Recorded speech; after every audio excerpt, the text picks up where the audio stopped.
Hello， 大家好，我是阿飞。今天和大家聊的是24年前轰动全国的淮南灭门惨案。1995年8月25号，正是炎炎夏日，在安徽淮南，年初的空气更是闷得让人发慌。这天一大早，陈娟又收拾好东西，打算去给准备搬家的妹妹搭把手。家里一共姐弟7人，陈娟只比妹妹大1岁，姐俩住得又近，感情当然要好，准备就绪，但是妹妹却迟迟没有给她打电话。给妹妹打过去，可是家里还是无人接听。说好了今天搬家，这人去哪儿了？陈娟就想妹夫可能是出去办事儿了，当时她也没有在意，直到下午联系到了妹妹的徒弟小马，这才知道他也是一天没见着人，这才急着催小马赶紧去他家看看。到了下午6点，小马来到了这对夫妻家里，敲了半天门没人应，小马只好绕到后院，顺着电线杆子爬上了2楼阳台。屋子里死一般的寂静，空气中隐隐弥漫出腥味，让小马后颈发凉。只见2楼西边窗户开着，他伸头一看，心砰的一下，像是挨了一锤。他看到有人直挺挺的躺在窗户根，小马心惊胆战，不敢细看，赶紧离开了。小马向陈娟说了他看到的一切之后，陈娟顿时慌了。等他慌里慌张的赶过来的时候，他看到妹妹家门口已经聚集了大批警察，拉起了重重警戒线。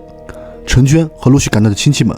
都被这突如其来的噩耗惊呆了，他们无力地瘫坐在地上，不敢相信眼前的一切。在房屋之中，他的妹夫以及年仅14岁的儿子被人杀害了，惨死在位于博园区商业街1号商铺的家里，只留下一个刚读小学1年级的7岁小女儿，因为恰好外出了，这才幸免于难。这个温馨的小家被笼罩在一片血色之中，中年男主人俯卧着倒在1楼客厅的地面，旁边的大片血迹已经凝固了。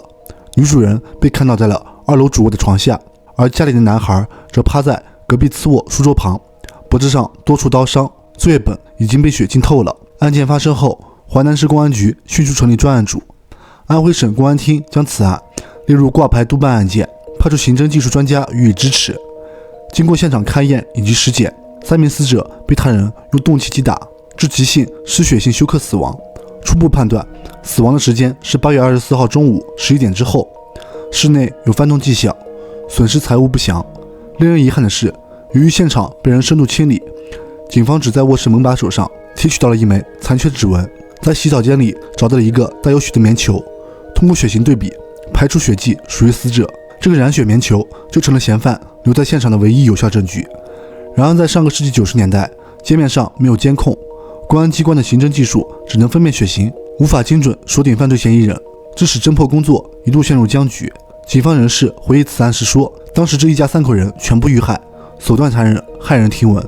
但是现场没有明显翻动痕迹，不知道丢失了什么物品，也不知道作案动机是谋财还是报复，甚至不知道是几个人作案。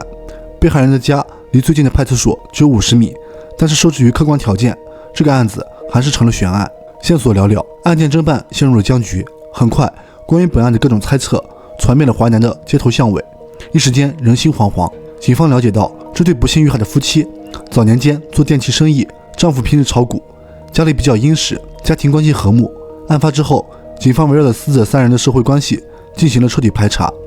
但是没有发现可疑之处，侦查方向迟迟无法确定。随后专案组把侦查重点转向了当地有犯罪前科的人员，但是悉数摸排之后，仍然是一无所获。悬而未决的案件就这样成了当地警方的一块心病。为了破案，淮安市公安局不断地向上对外寻求支持。听说哪里的刑侦技术取得了重大突破，就立即携带生物检材赶赴当地进行对比，但都是无功而返。广泛发动群众征集案件的消息，经过核实之后也都没有下文。这些年来，当地警方几乎跑遍了半个中国，每次核查线索少则1个星期，长则几个月，一次次燃起希望，又一次次落空。一直到了2019年7月，这个案件终于有了突破性的进展。警方追踪到江苏张家港某违法人员与本案犯罪嫌疑人有关联，于是专案组民警立即赶赴张家港市进行调查，并一条线索不断缩小范围，最终将目标锁定为淮南某煤矿退休工人杨某新。7月12号，警方终于得到了确定，杨某新与当年命案现场的生物检材完全吻合，确定为作案人之一。消息传来，整个警队都沸腾了，专案组立即开始部署秘密抓捕，准备决战。7月17号凌晨2点，经过15个小时的摸排蹲点，刑警支队在多警种的配合下，将杨某新从火车站东侧城东村中成功抓获。到案之后，杨某新还继续狡辩，说自己当年确实去过那户人家，不过是去偷东西的。等到进去的时候，看到人就已经死了。但是面对民警严密的追问，杨某新渐渐难以招架，形同困兽。这时他突然用手抹了一把脸，表情瞬间变得狰狞纠结，就像脑海中重新回到了作案现场一样。此刻他心理防线彻底崩溃了，交代了全部作案详情。1995年那一天，当时杨某新下了岗，炒股又赔了钱，心一横，决定搞点快钱。案发当天，他就携带着一把刀，乘坐公交车来到了博源村。碰巧死者家里大门没关，他就溜了进去。就在翻找财物的过程中杨某新在2楼遇到了女主人，她自称是来家访的老师，对方并没有怀疑，还给他指了指孩子的房间。杨某新走进正在做作业的男孩，在孩子还没有反应过来之前扑上去，追在男孩头上就连捅几刀。女主人见状惊慌失措，大喊救命。杨某新又冲过去，对他胸部腹部疯狂捅刺，直到受害人不再挣扎。杀红了眼的杨某新仓皇下楼，迎面撞上刚回到家的男主人，一不做二不休，举刀又刺向男主人，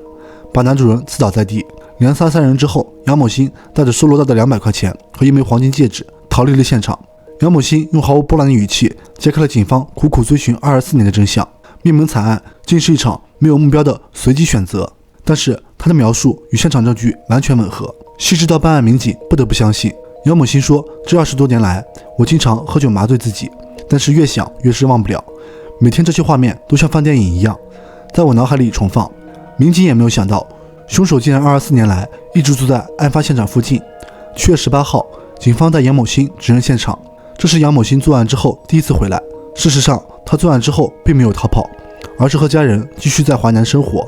后来搬了一次家，距离案发地直线距离只有100多米。然而这漫长的24年，他再也没有敢走进过那儿，即使路程需要，他也会选择绕道。当年幸免于难的小女儿当时才7岁，她现在已经结婚了，有了自己的孩子。而杀害她父母哥哥的凶手被抓住之时，那时女孩的泪水一下子止不住，就像孩子一样放声大哭起来，憋在心里20多年了，终于释放出来了。等了20几年，也已经有了自己的孩子。坏人现在已经被抓住了，自己的父母哥哥终于可以安息了。法网恢恢，疏而不漏，正义可能会迟到，但是绝对不会缺席。杨某新发现如此行径恶劣的凶案，迎接他的必定是法律的严惩。好了，今天关于淮南灭门惨案的话题我们就聊到这儿，记得点赞、评论、订阅。我是阿飞，我们下期再见，拜拜。